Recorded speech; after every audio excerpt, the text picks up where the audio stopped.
आज हम लोग हिंदी व्याकरण में वाक्य में संबंधित अर्थ के आधार पर वाक्य के जो प्रकार हैं उनके बारे में पढ़ेंगे कि अर्थ के आधार पर वाक्य को कितने प्रकार में बांटा गया है। ठीक ना। तो सबसे पहले अर्थ के आधार पर वाक्यों को 8 प्रकार में बांटा गया है। ये सारी चीजें जो है आपको इंग्लिश लैंग्वेज में भी मिलेंगी। अभी आप हिंदी में आप समझिए वो 8 प्रकार कौन कौन से हैं। सबसे पहला है विधानवाचक, ठीक ना। दूसरा है निषेधात्मक, इसी को नकारात्मक भी कहते हैं यानी निगेटिव सेंटेंस।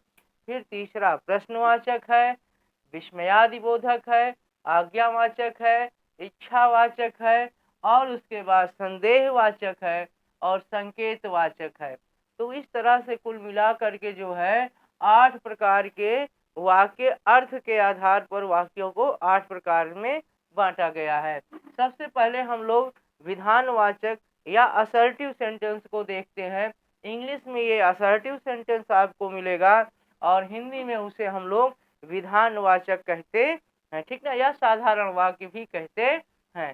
जिस वाक्य में विधानवाचक वाक्य किसे कहते हैं या असर्टिव सेंटेंस किसे कहते हैं, जिस वाक्य में किसी बात का होना पाया जाता है, यानी कोई काम हो रहा होता है तो उसी को जो है विधानवाचक वाक्य कहते हैं, ठीक ना।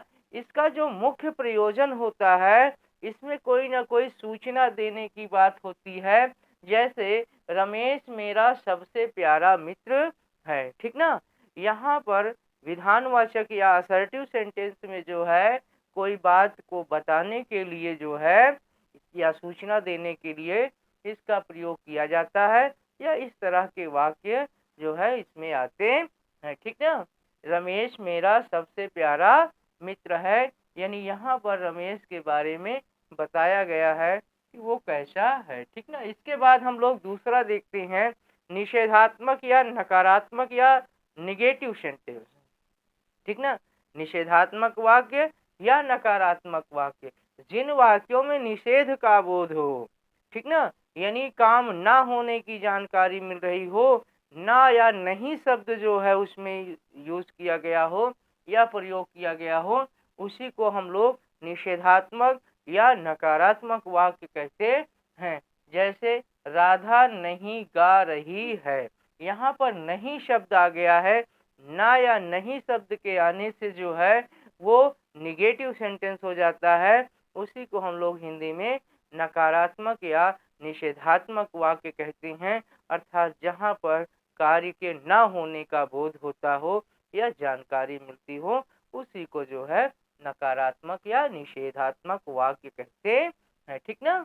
अब अगला देखते हैं हम लोग प्रश्नवाचक। प्रश्नवाचक वाक्य जो होते हैं उसी को इंग्लिश में इंट्रोगेटिव सेंटेंस बोलते हैं।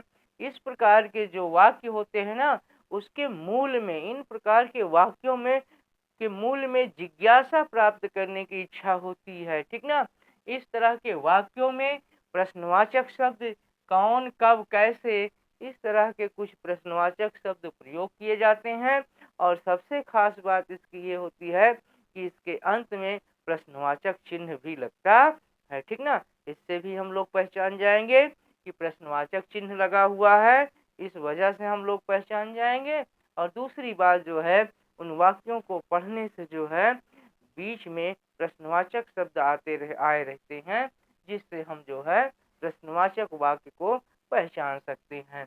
उदाहरण के माध्यम से समझते हैं, क्या सोनम गा रही है, ठीक ना। यहाँ पर प्रश्नवाचक शब्द जो है वो क्या है, और अंत में जो है जहाँ वाक्य पूरा हुआ है वहाँ पर पूर्ण विराम के स्थान पर जो है प्रश्नवाचक चिन्ह या इंट्रोगेटिव साइन लगी है, ठीक ना। दूसरा उदाहरण देखते हैं, वहाँ कौन आया है। इस वाक्य में जो है कौन प्रश्नवाचक शब्द है और अंत में प्रश्नवाचक चिन्ह लगा हुआ है, जिससे हम इसको बड़ी आसानी से पहचान लेंगे कि ये वाक्य जो है किस तरह का है, ठीक ना। अगला देखते हैं विस्मयादिबोधक या एक्सक्लामेटोरी सेंटेंस उसे बोलते हैं, ठीक ना। विस्मयादिबोधक वाक्य क्या होता है, जिन वाक्यों में विस्मय, हर्ष, विषाद या घृणा के भाव परिलक्षित होते हैं या उसके भाव मालूम पड़ते हैं या उसकी जानकारी हमें पता चलती है या बोध होता है, उन वाक्यों को विस्मयादि बोधक वाक्य कहते हैं। और ऐसे वाक्यों में विस्मयादि बोधक चिन्ह जो है लगा होता है, एक्सक्लामेशन मार्क या साइन जिसे हम लोग कहते हैं।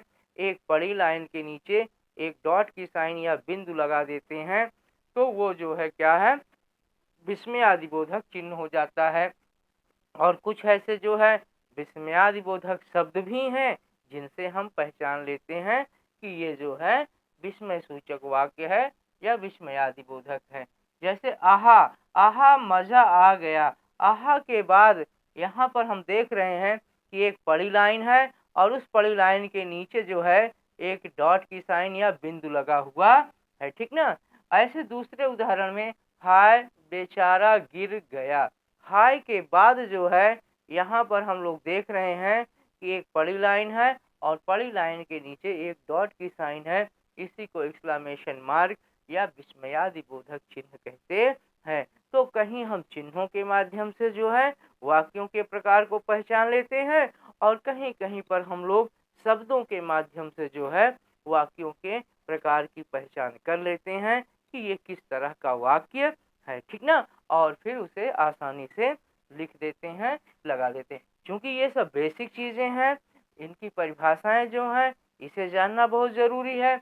इस आधार पर ही हम लोग जो है इसको विभाजित कर सकते हैं, ठीक ना। अगला देखते हैं, आज्ञावाचक वाक्य है। अगला जो है वो इम्परेटिव सेंटेंस या आज्ञावाचक वाक्य है। जिन वाक्यों में आज्ञा, उपदेश या आदेश इस तरह के भाव परिलक्षित होते हैं या ऐसे जो है शब्द आज्ञार्थक शब्द, ठीक ना, या उपदेशात्मक शब्द, ठीक ना, इस तरह के जो शब्द उसमें प्रयोग किए जाते हों तो वहाँ पर जो है हम क्या करते हैं, उसे आज्ञावाचक या इम्परेटिव सेंटेंस में रखते हैं। जैसे खड़े हो जाओ, ठीक ना, खड़े हो जाओ। यहाँ पर आप देख रहे हैं कि यहाँ पर खड़े होने के लिए किसी ने कहा है और यहाँ से चले जाओ या यहाँ आओ, इस तरह के जो है शब्द जहाँ पर आज्ञा देने की बात हो या उपदेश देने की बात हो या आदेश देने की बात हो तो वहाँ पर इस तरह के जो है वाक्यों को हम लोग आज्ञा सूचक या इम्परेटिव सेंटेंस में रखते हैं। तो आज हम लोगों ने वाक्यों के ये 5 प्रकारों के बारे में पढ़ा है। अभी 3 प्रकार और हैं, ठीक ना। एक जो है आपका इच्छावाचक मिल जाएगा और उसके बाद संदेहवाचक और संकेतवाचक, जिसको हम लोग अगले वीडियो में पढ़ेंगे। आज हमने वाक्यों के अर्थ के आधार पर जो वाक्यों को वर्गीकृत किया गया है 8 प्रकार से, उसमें से हमने शुरू के 5 प्रकारों के बारे में पढ़ा है। हमारे विचार से आज का वीडियो आपको ज्ञानवर्धक लगा होगा। अगर ये वीडियो आपको ज्ञानवर्धक लगा हो तो इसे आप लाइक करिए, ज़्यादा से ज़्यादा आप शेयर करिए और अगर इस चैनल पर आप नए हैं तो इसे आप सब्सक्राइब करिए, जिससे आने वाली वीडियोज़ आपको रेगुलर मिलती रहें और आपका ज्ञानवर्धन उत्तरोत्तर बढ़ता रहे। धन्यवाद।